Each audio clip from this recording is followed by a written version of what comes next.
Hi guys, Daniel from Team Kuribrohs here. I am finally back. There have been 2 episodes of TKB Live without me because I have been traveling for World Championship events. So the past 2 weeks we had both the Yu-Gi-Oh! World Championship in Berlin and the Pokémon World Championship in Washington, D.C., USA. So I traveled to both of these events, and as such, this video we're going to be discussing what the events were like and how they differ and what's good and what's bad and why you should consider going to a World Championship if you have not already. So let's start with Yu-Gi-Oh! So Yu-Gi-Oh! Was happening in Berlin, Germany. I flew out there in the morning on the Sunday. I was there as a spectator. So we flew out there, met up with Ping Zhao when I arrived, then we got a taxi to the venue. The venue itself, really nice. It was the Astral Hotel, which is somewhere that we have been for many events. We had both Euros 2016 and 2018 in that venue, as well as there have been a bunch of other events. I know Pokemon ran their European Internationals in the Astral this year. So very popular venue, fantastic, hotel is great, venue is great. The security staff there was fantastic. So we queued up, our bags got checked, no issues there, got our wristbands and then waited to be let into the hall. When we were queuing, we picked up our goodie bags, which were like €50 each. They came with 2 deck boxes, 2 packs of sleeves, and a mat. They're really nice. I'll be showing them in a little bit when I just show all the world stuff at the same time. But yeah, so the goodie bags were very cool. We didn't have to queue too long. We ended up getting in relatively early. Most of the middle rows of seats were gone, but we were able to get pretty good seating up near the front. So yeah, so I was excited. I've not been to the World Championship before, so it was an experience to kind of see what the vibe is like. Obviously with Yu-Gi-Oh! World Championship, you can only spectate the finals. So on the Sunday, we literally were just watching finals of Duel Links, Trading Card Game, Dragon Duel Juniors, and Trading Card Game Seniors, and that was it. So, all looked great. Branding was everywhere. There were lights everywhere. We have a few photos up on the Kuribrohs Facebook of what it was like. And yeah, so we sit down. They bring, pretty sure Jurgen came out, who's one of the guys that we work a lot of events with, and started hyping up the crowd. Getting them to play along nice, and then it ended up being Dan Green, who is the voice of Yamayugi, who hosted the event, so that was quite cool. We saw a feature duel where it was Kaiba versus Yugi, which was quite amusing. It was kind of confusing because I loved the concept, and I loved the fact that they had the voice acting going on, but it was kind of odd that they were using new cards and classic cards, but they weren't consistent in how they were using the cards. So like Card of Demise was using the anime effect instead of the TCG effect. So that was kind of weird. It was very goofy and quite entertaining, but at the same time it was a little bit odd. So yeah, interesting concept. Kind of curious to see where they go from there. The finals themselves for Yu-Gi-Oh! This year were not terribly impressive because each of the matches just seemed to end in like 2-0s, which was a pity because, Salmon Great Mirrors seemed like they could have had some sort of back and forth play, but it just didn't really materialize. We saw the Duel Links where one of the guys just never got online, sort of thing. So that's kind of interesting, and hopefully it's not something that we'll see much in the season. Thankfully, no matches were decided by end of match procedure, so that's a win. But as far as I know, end of match wasn't in place for this event, so they would have just kept going until they finished. On the plus side, I was quite time strapped, so getting out of the venue early was very good for me. If we'd gone over, I would have had issues with flights. Upon leaving the venue, we got given our envelopes, which have the Red Eyes Black Dragon and Monster Reborn promos. Again, very nice. And overall, the production level of the event was insane. They had a DJ at the start who was playing remix of the kind of classic Yu-Gi-Oh! Intro. And there were lights, there were confetti cannons, there were 2 different streams going on, because you had the English stream where you had Matt Bell and Marcello Barberi from Europe, and then you had Billy Brake and the Konami US designer guy, who I constantly forget the name of. But basically, there was a Konami rep from each of the TCG regions, and then a kind of a world's competitor from each of the TCG regions, past year's world's competitor. So, you know, that was a really good choice for cast. Meant that it would be very insightful, which is great. So that was cool. And then Japan had their own set. So that was Yu-Gi-Oh! Worlds. Overall, I would have loved if there was more to do there. We didn't really get a chance to film. There were influencers who had been invited, so hopefully that's something we can work towards as a channel to bring you guys content. As it is, though, we are going to be coming into YCS season, so we're going to have lots of actual proper in-format deck profiles coming soon. But yeah, overall, very impressive event. Very smoothly run from a spectator's point of view, so that was good. Directly after that, we quickly rushed to the airport because I had a flight in the morning to Washington, D.C. So Pokemon invited me out to Washington, D.C. to be part of their First Steps program, which meant I was teaching people how to play the Pokemon trading card game at the World Championships. This is something that I had done earlier this year in Columbus, Ohio, as part of their first attempt at running this program, and it had been quite successful. So there were some flight difficulties, which I won't go into here, but needless to say, if you check my Facebook, you can watch me cry in a puddle of tears. But we got to Washington, we found Pikachu, and yeah, Pokemon World Championship. I mean, first off, it's a more open world championship. You have to have earned points to qualify for it, but there were thousands of players there instead of the very select handful that you have at Yu-Gi-Oh! World. So instantly you have a very different atmosphere. The Thursday of the event, we're doing registration. We have this massive hall, and we have thousands of players just queuing to sign up. And each of the players get one of these lovely bags just for registered, which is really cool. Like, these bags are absolutely beautiful.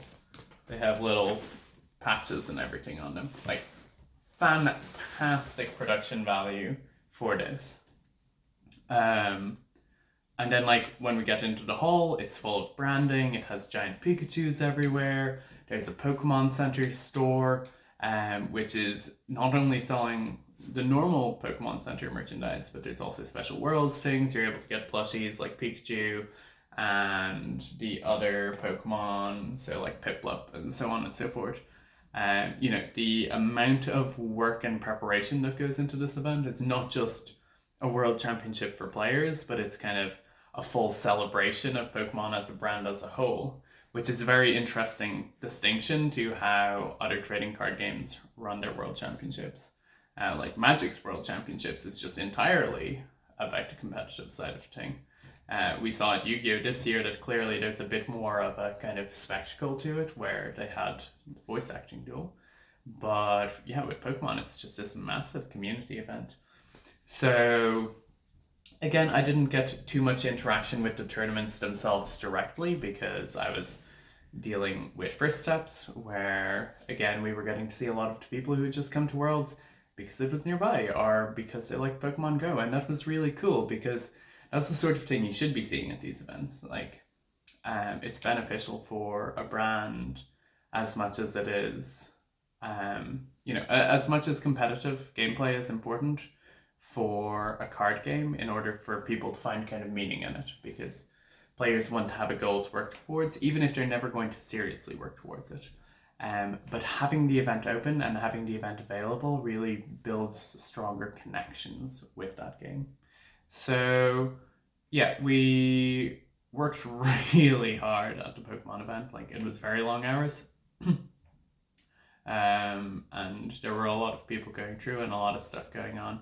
The team managed to do it. They ran a like 800 plus player TCG side event on the second day of the event for people who'd been knocked out on day one, which is crazy. Like, they split it into 2 pods, but that's still like 2 400 player side events.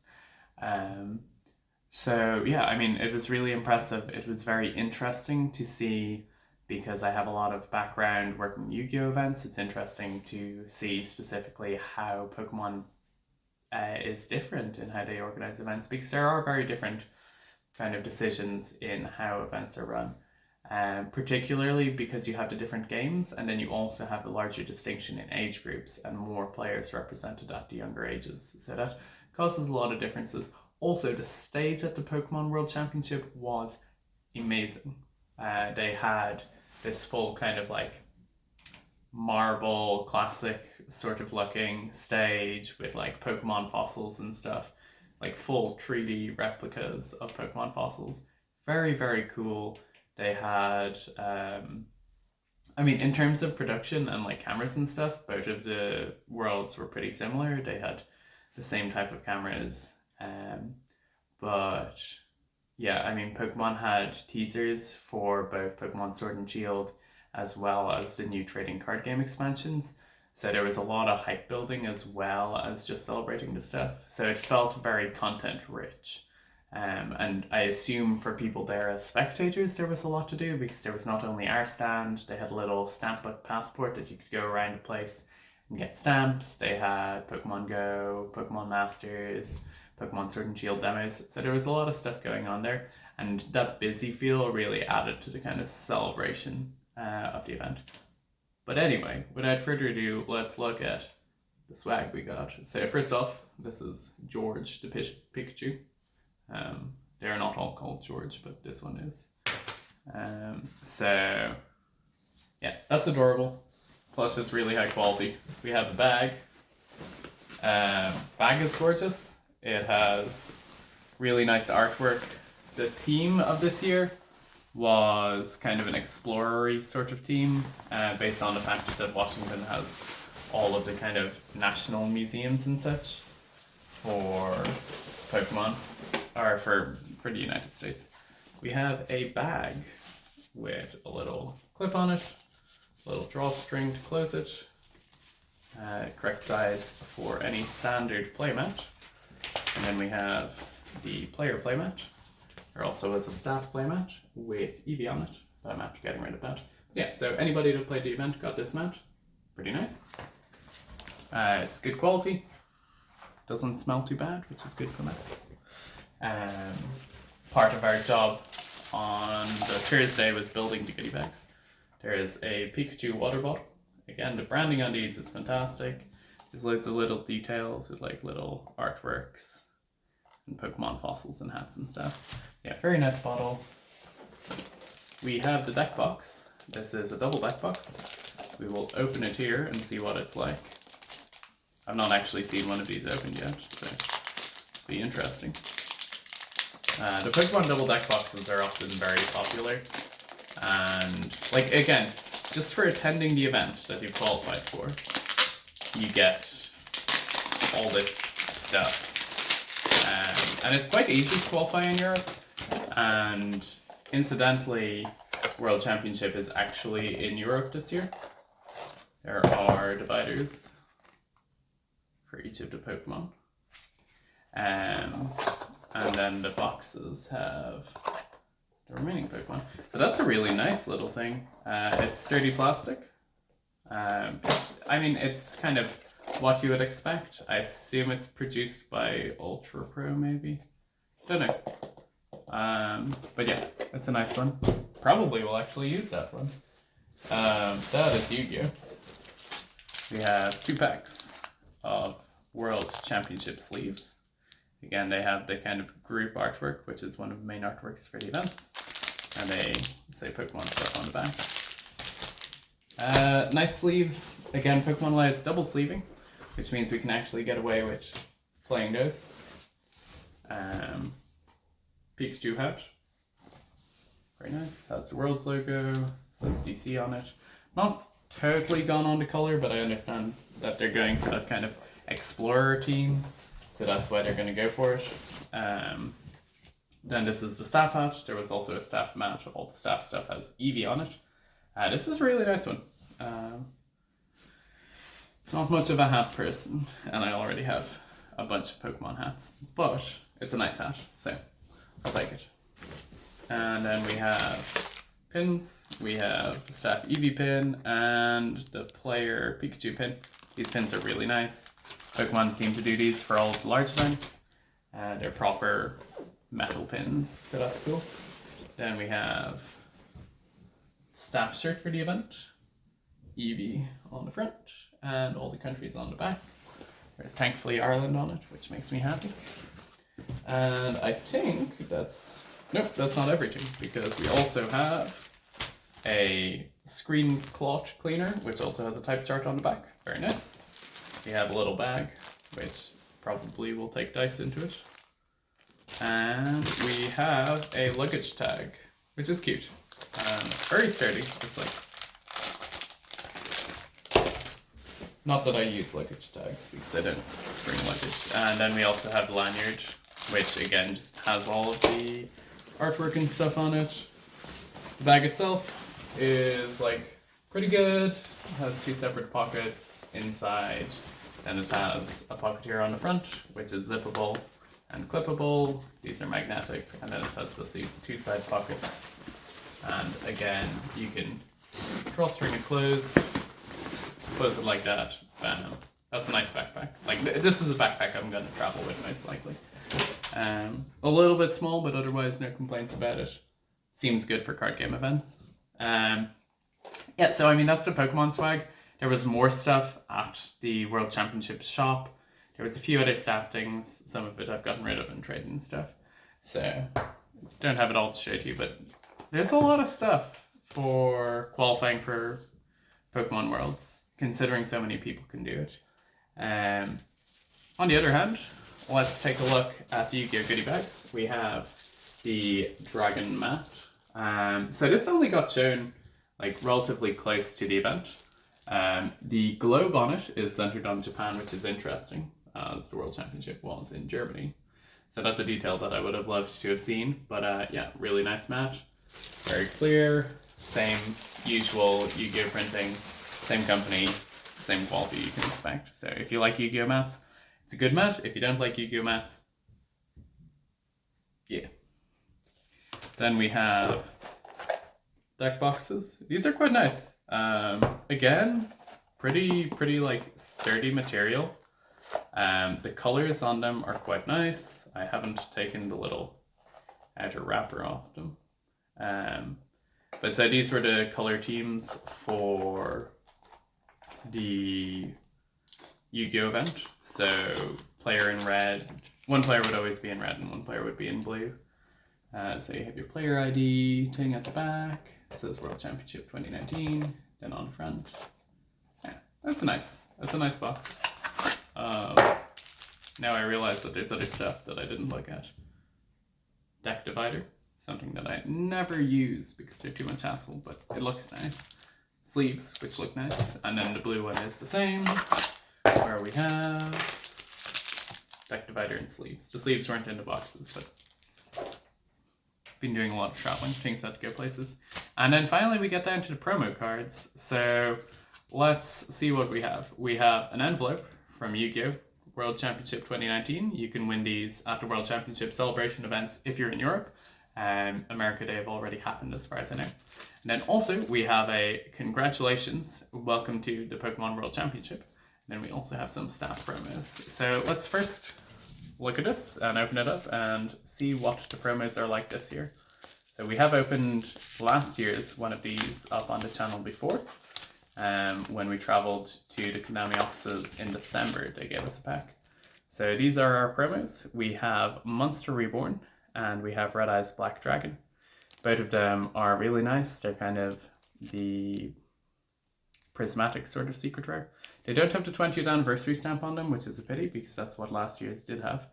But they do have that kind of Millennium Shatterfoil-y sort of foil that we have seen in past years. So yeah, these are really nice.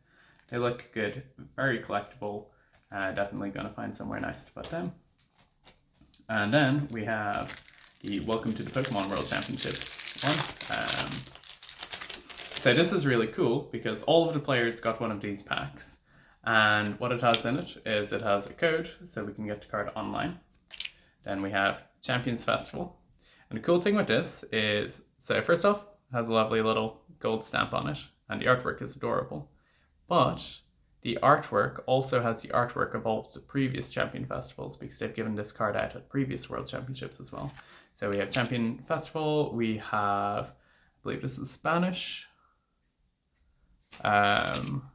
we have a French copy, we have, that's potentially Spanish, I don't know my European languages well enough. Yeah, so we have a bunch of European languages, we have, I think this is Korean, and then we have a Japanese copy, which has the Japanese card back, and then we have one more copy.